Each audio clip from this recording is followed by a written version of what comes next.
Right then guys, welcome back to another video.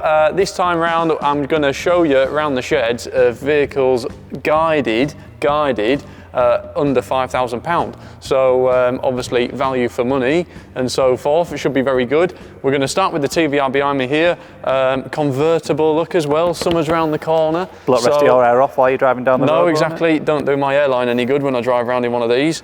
So the TVR, obviously, I think again, you know, extremely good value for money, like I just said. So for that, and they are out there at sub £5,000. Whether this one's going to go above or not, I don't know. We'll find out on the day. But value for money wise, they're an awful lot of car.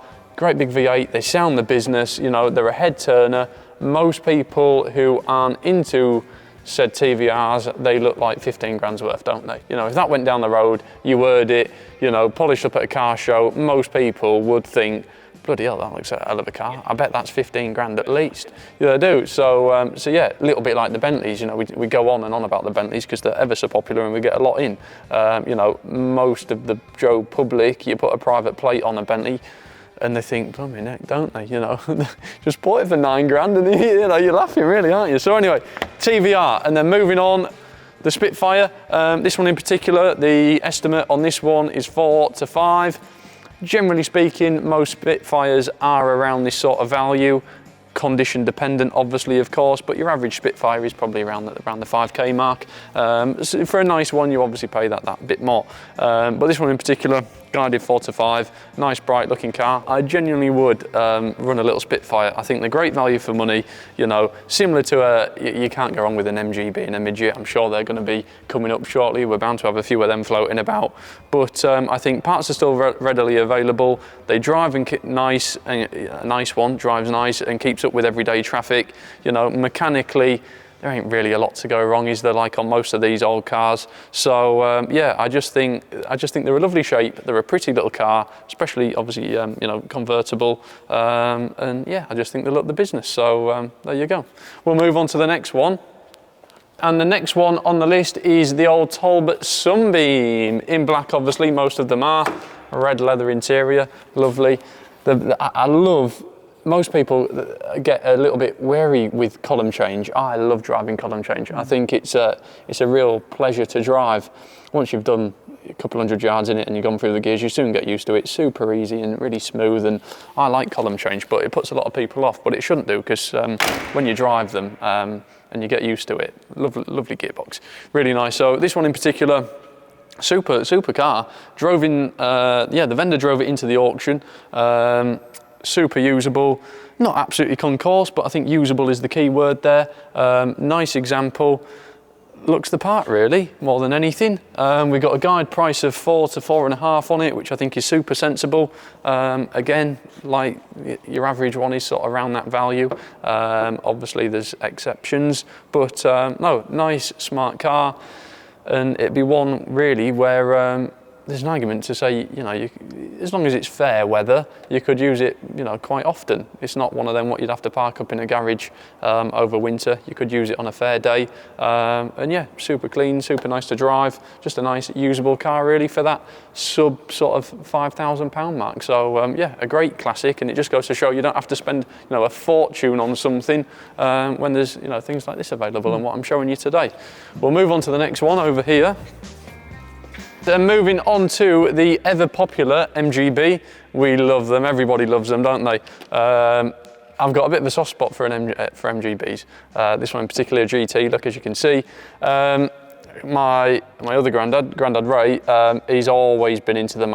He's had one for as long as I can remember. As a kid, he was, and still is, into flying model aeroplanes and bits and pieces, and we used to put the seat down and we used to get a couple of Tiger Cubs on the back seat, get the remotes and the little box with the fuel and starter in for the prop and everything, and we used to go over to, can't remember the village now, other side of Staxton Hill, nice little flying field there, and club. Vauxhalls were. Vauxhalls, yeah, over Vauxhalls. Can't remember what the club's. I haven't been over there in years.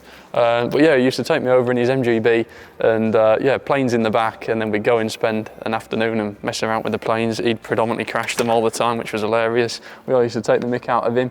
But yeah, MGBs, obviously we all know values of MGBs are very depending on condition, you know, you can pay a lot of money for an absolutely stunning one, but your average run-of-the-mill one is probably circa 5, isn't it really? 5 to 6 for a nice example.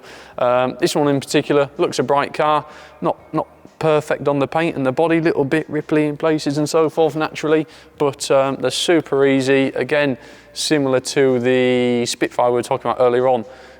Parts are so available, you know, there's a tremendous following for them. Everyone in the MG community, to be fair, who I've came across, whether it's clubs or it shows, super helpful, you know, and the enthusiasts, real enthusiasts. So it's a lovely club, MG Owners Club to be in, a lot of nice people, very knowledgeable people, and like I say, everyone sort of helps each other out, loads of parts for them, and they're just easy to run and they're enjoyable, you know, especially overdrive and everything, keep up all day long with normal traffic even now.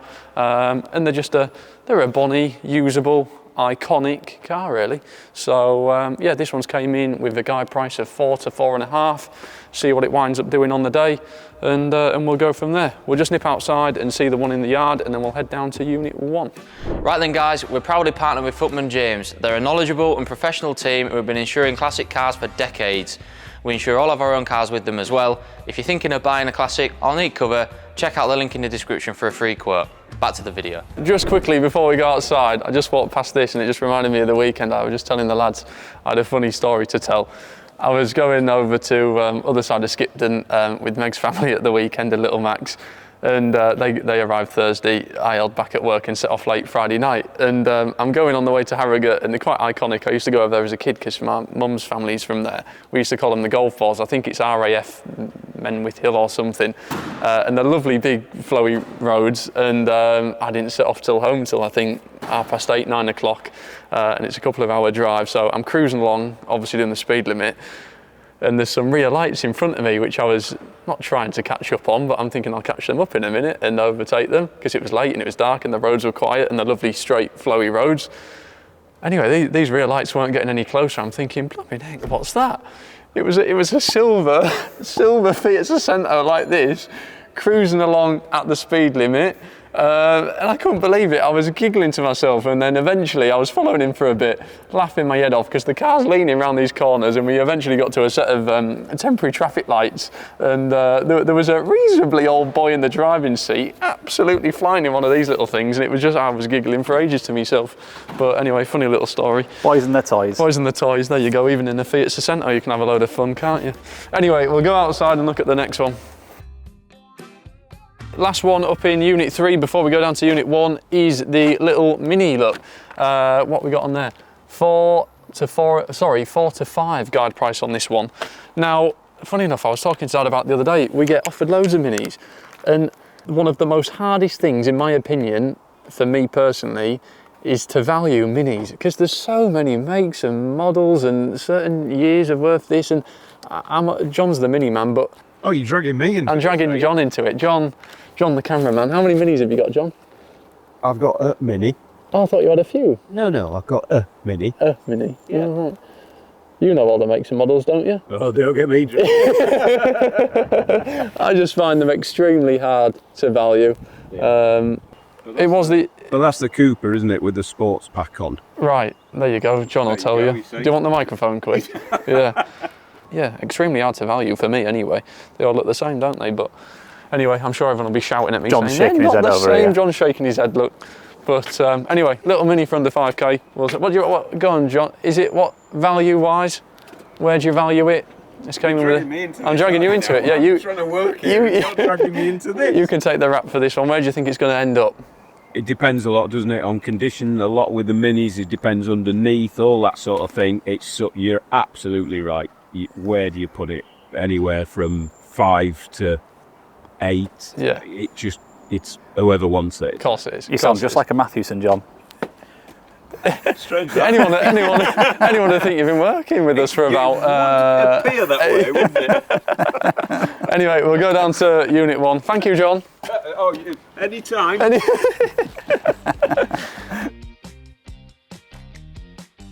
Right then guys, I just roped John into the Mini. I've just roped Grandad into the little Viva here. Grandad, we're doing cars under £5,000, guided under £5,000 in this auction. Yeah. This is the last one, the little Viva. Yeah. Why are they as, you know, your average Viva is what, 3-4 grand? Why are they around that value? I suppose they are around about that sort of figure, aren't they, really? Yeah, I think the HB, which is an HB, as you know, is probably the most popular out of the three. But they were never big money cars, full stop. No. The little Popular, HA, must have been popular. oh, in Luton. Oh, you couldn't go wrong. I'll tell you a story about them in a second or two. We sold no end of them, absolutely no end of them, and because it was Luton, obviously, everyone drove a Vauxhall in Luton, more or less, anyway. And so they were brilliant sellers, yeah, absolutely. And what's this? A little deluxe, isn't it? This one. Deluxe, yeah. Yeah. You can tell by the single piece rear seat, though. But the thing is, when the little box HA came out, that was funny, really, because that came out in about 1962. And when you think that most cars, even in 1962, I would have stick my chin out and say the majority of cars on the road were still pre-war or just post-war cars. So let's assume that most cars on the road were in 1962 were of a 1952 vintage. Yeah. Then a little HA Viva came out, which was bang up to date. I mean, box Viva we called it because it was really square and boxy, as you know. But a little 1057 four-cylinder engine, a little lively little engine, not a good engine, wore it out, 45,000 miles knackered. But the thing is, they were jazzy. They were like bang up, modern little cars, fly about little cars, sharp little cars, go on the motorway 60, 70 mile an hour, you know? Not for long maybe, but they would. So people rated them very much. Even though they were square, boxy. I remember the actual pads, the quarter pads inside here were actually cardboard, and they were moulded cardboard like that, where you put your an armrest, and if you weren't careful, you go like that and put your arm straight through it. And really cheap, ever so cheap. Other than the SLs and SL90s, they were a bit better. Then they brought out this one, which we didn't in them days, but now it's known as a Coke bowl shape. Oh, what, a Coke bowl? Coke. Coke drink. Oh. Yeah. Not I never knew that. Yeah, and they weren't in them days, but again, they were really stylish. I mean, look at it now. I mean, it don't look too far out of place today, really. Right, bonny looking so you can imagine when it came out in 1966. I mean, it was just everybody wanted one. Yeah. And it was a sort of car. You know, me being in the trade then, I'd been in the trade. When I started, 1970. So these would have been like 4-year-old then, if you like. And I was desperate to buy one. You know, you've got the feeling yourself, I'm sure, when you're in the trade, you look at certain models and you think, I'd love to own one of them and run it about a little bit and sell it. Yeah. But they were too modern, they were too expensive. This was exactly that car. I was yearning for an HB Viva. And then 3 or 4 years later, after they become quite commonplace and I was buying and selling them every week, they became sort of quite plain and what have you. But lovely car, lovely motor. But why they don't do more than 5 grand is because they're not worth any more than 5 grand. That's all it boils down to, really. You know, I know the sporty ones, you know, what's the lively one? I can't remember. We sold one fairly recently, didn't we? Or did we not sell a performance one? Brabham. Brabham, yeah. Brabham. I think we sold a Brabham, you know. They're big money, aren't they? But in general, that's all they're worth, Jack. Really, do you think they'll increase? Not much. No, I think they've always been, as you say, 3 grandish, and they 4 grand for a nice one. And I think I can see nice ones maybe going up to 6 or 7 or 8, maybe, but I don't think so. They've got to be really nice. A few more years yet. I think so, yeah. And as you can see, they didn't really sort of do very well on the maintaining their condition and what have you. They sort of suffered a little bit, really. Unusual blue seat belts in there, don't look very nice, do they? But the car itself, I think it's called Meteor Blue, and they couldn't use them as police cars.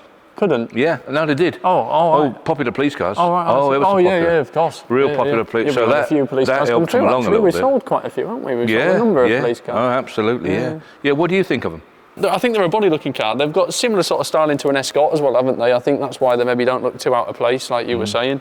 You know, these rear quarters and so forth, and they look very similar in certain angles to an Escort, don't they? But yeah, I think they're a super usable car. Like you say, you can still keep up with everyday traffic. They're nice to drive, really, aren't they? Not that I've driven many, but when I have moved them around and things on site, there's not that many times when a Viva comes in and they don't start. They tend to be fairly reliable. So yeah, no, they're a bonny looking car, and I think it just goes to show that you don't need loads of money, you know, to fork out and spend on a classic when you can have something as bonny as this and take to a show. Absolutely, So, lovely little show car. Absolutely no doubt about that. But the engines were poor. Were they? I can assure you. Yeah. This they started off at 1057 these and went up to 1159. Right. This is solid, isn't it? It is good. Is it a late one? What is it? Is it E-Reg? I don't know what it is. Yes. Yeah. Well, 1256 What's that, in 60s? there. No, hang on. No, 1159. No, didn't change them. 1159 all the way through. HCs went to 1256, 1159. So a little bit gutless, a little bit timing chainy, and very fumy. Very, very fumy. Always fuming. Very clean. Very good. So there's not a lot wrong with that engine, but generally speaking, they are quite fumy. Yeah, good little seller in their day. Grand little motor, worth every penny. I would have thought at 4 or 5 grand. Paint's not the best in the world, is it? You know, it's got a bit of muck in it, paint on the side of the motorway, wasn't it? But other than that, it's all right, isn't it? There you go. It's okay, isn't it, really? We all know a little bit more about Vivas now, don't we? I think the most expensive ones that I can remember retailing, second-hand, were 329 quid generally. Don't know why they had this 329. Sounded an awful lot less than 350 maybe. Yeah, of course it did. Yeah. And I used to trade them to Mike Evans in the showroom down in Luton, and we'd argue about 15 quid. I'd take it down there and I'd say, I want 230 quid for it. And no, I'll give you 220. And it goes on like that. We'd argue over 15 quid. And I'd say, no, I can't do it. I'm not going to do it. And I'd jump in it. And I'd drive up the road there. And the roundabout was about where that unit is there, somewhere like that. And he'd be running behind me saying, get out, stop it, I'll have it. And he's to bang. It was funny. It was a ritual every time I went down there. Yeah, great fun. So I've earned a lot of money out of them, but... I don't know. But anyway, it's worth its 5 grand, isn't it? Definitely, yeah, definitely. There you go. I think so. Well, that's the last one, guys. There's obviously loads more floating about on site under that or circa £5,000-ish mark. So there's loads of cars available for that sort of money. So there you go. Sorry, it's dragged on a little bit. We didn't expect it to, but thanks for watching. Sorry about that. Yeah, I just sort of got carried away a bit there, really. When you see a motor that you can relate to so much. Well, I know an awful lot about Vivas now, so we're all right, don't we? It evokes memories, doesn't it? And that sort of thing. But anyway. There you go. Thanks for watching, and we will see you on the next one.